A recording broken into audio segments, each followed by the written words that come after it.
'n Paar streelende woorde wat mooi saamgestring en aangebring is op 'n pragtige stuk materiaal, soms in die vorm van kinderklere, kussings, handsakke of net 'n stukkie lap, is die eenvoudige resep agter Alet van Sail se toenemend floreerende besigheid. Andre was op Beaufort Wes om te hoor wat haar inspirasie is. Sy was 'n plattelandse dogter en die laatlam van 3 sibbe. Haar eerste jare bring sy op die plaas deur, maar later verhuis hulle dorp toe. Naaldwerk, kreatiwiteit en stories is van kunstbeen af deel van haar bestaan en iets wat sy vrylik uitdeel. Alet, vertel my 'n bietjie van jou grootwordjare op die plaas en in die platteland. Wel, ek is die jongste van 3 kinders en ek het groot geword op 'n plaas naby Groblershoop in die Noord-Kaap. En ek dink ons het op die plaas gebly tot ek 5 jaar oud was en toe ook in Groblershoop in die dorp. Dit was 'n veilige omgewing. Dis iets waarvoor ek altyd sal dankbaar wees. En was jy nog altyd lief gewees vir naaldwerk? Ja, dit is. Van kleintyd af spellekussings op my ma se masjiene gemaak. Ons het vrye teels in haar werkkamer gehad. En ja, in die hoërskool vir sakgeld gewerk. My ma, my sussie het 'n klerebesigheid gehad in Appington, 'n butiek, en die fabriek was op Groblershoop. So vakansietye het ek vir sakgeld vir my ma 'n stuk aantrokke gemaak. En na skool het jy baie spesifieke planne gehad. My sussie het 'n vriend gehad wat 'n wynmaker was en dit het vir my interessant gelyk en ek het besluit ek dink dis iets waarvan ek dalk kan hou. En toe is ek Elsenburg toe. So ek het 'n graad in wingerd en wynkunde, maar ek het net 'n jaar in die wynbedryf gewerk en toe besef ek dink ek word iets sagter en bietjie meer kreatief as net dit. So dit was vir my 'n verskriklike groot ding om my pa te bel en te sê, jammer pappa het nou 4 jaar bloed gesweet om vir my hierdie graad te laat kry. Maar dis nie eintlik wat ek met my lewe wil doen nie. Met die aanmoediging van haar suster en 'n kapitaalvoorskot van haar man, bou sy voorraad op vir 'n stalletjie by die landbouskou op Appington. En stadig maar seker begin dinge in plek val vir haar hartsgoed onderneming. Buite die klerereeks is daar ook 'n dekor en geskenkgedeelte. Ek het eintlik begin met die dekor en geskenkgedeelte en die klere is eintlik gebore saam met my dogtertjie se geboorte natuurlik. Sy was 'n baie groot inspirasie, maar hoe die klerereeks begin het. En dan het ons ook 'n keramiekreeks wat ons aan die Kaap laat maak met ook my woorde op, wat eksklusief is tot hartsgoed en ons het 'n leerprodukte reeks soos doeksakke en reissakke. Die verse op die materiaal, dit is vir jou spesiaal en belangrik. Ja, dit is. Ek dink toe ek die besigheid begin het ek nie eintlik besef ek kan ook skryf nie en ek het probeer en vir iemand my verse aangestuur en sy het gesê dit is verskriklik mooi, sy dink die mense gaan mal wees daaroor. Waaroor ek skryf hang ook baie af van die seisoen wat in my lewe is. Ek het byvoorbeeld met regtig kinderverse geskryf tot ek my eie kinders gekry het en die verse wat uit daai seisoen van my lewe gekom het verskriklik baie mense mee geassosieer.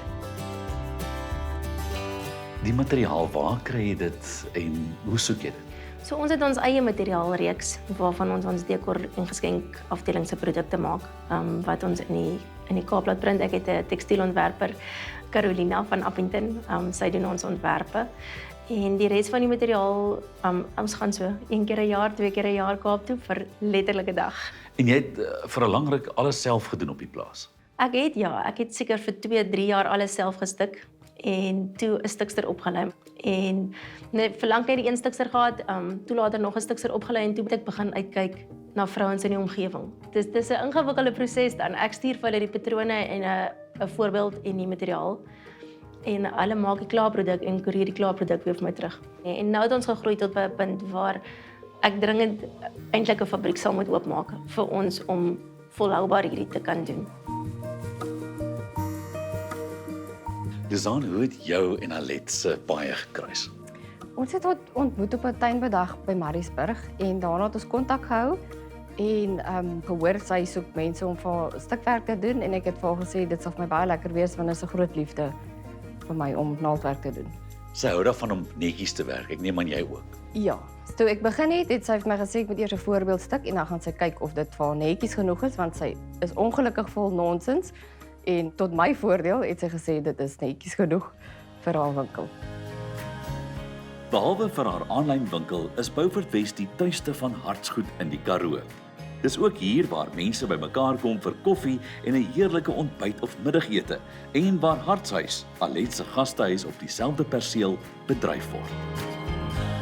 Wat het jou laat besluit om die winkel van die plaas af hier na Beaufort Wes toe te skuif? Wel, my seentjie moes skool toe kom. En ons het altyd die aanlyn winkel het ek op my eie behartig van die plaas af. Ek was een van die bevoorregtes wat in COVID tyd ja, het my aanlyn winkel regtig van die grond af gekom of van die been af gekom. En toe het ek besluit al hierdie mooi voorraad staan op die plaas in my stoorkamer. Toe kom hierdie huis in die mark en toe het ons dit omskep in 'n winkel. So die winkel het eers gekom en hier was 'n woonstel langs die huis wat ons omskep het in 'n gasteeenheid. En met die gasteeenheid het die behoefte ontstaan vir 'n koffiewinkel. En wat dink jou man hiervan? Ek dink my man is trots. En ek dink dit is 'n ongelooflike voorreg om as 'n span saam te werk. Ons het 11 jaar terug grond gekoop in die Karoo. As twee baie jong getroudes. En vir my was dit net so lekker om weer in die Noord-Kaap te kan bly.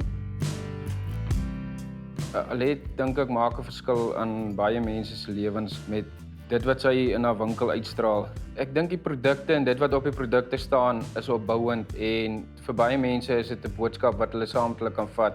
En ek het altyd geweet sy's 'n raakvatter en maak 'n sukses van dit wat sy aanvat, maar dis genade van bo af en 'n harde werk ja wat haar gebring het tot hier wat sy is vandag.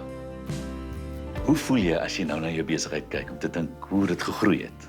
Ek dink nie trots nie, ek dink dankbaar. Dankbaar vir die voorreg om elke dag te kan doen waarvoor ek lief is. Dankbaar vir die Here wat vir my gawe gegee het om hierdie te kan doen, om met mense te werk. En ek dink die dankbaarste van alles om 'n man te hê wat my hierin ondersteun. En watter raad sal jy vir mense gee wat dalk ook hulle eie ding wil doen, maar voel dis 'n bietjie te veel? As die Here 'n saadjie in jou hart geplant het, dan het hy dit geplant vir 'n rede. Daar gaan nooit 'n perfekte tyd wees nie, maar ook belangrik, die Here het 'n perfekte tyd. Jy gaan weet wanneer die tyd reg is. En ek dink dit is ook belangrik om nie te vinnig te groot te gaan nie, maar om te groei in die ritme wat die Here vir jou uitgelê het. As jy nie weet wat jy wil doen nie, doen waarvan jy hou en vertrou dat dinge sal uitwerk. Dit is die boodskap wat vir my vandag uitstaan. Alet mag jou mooi produkte en sagte woorde nog baie huise inkleur.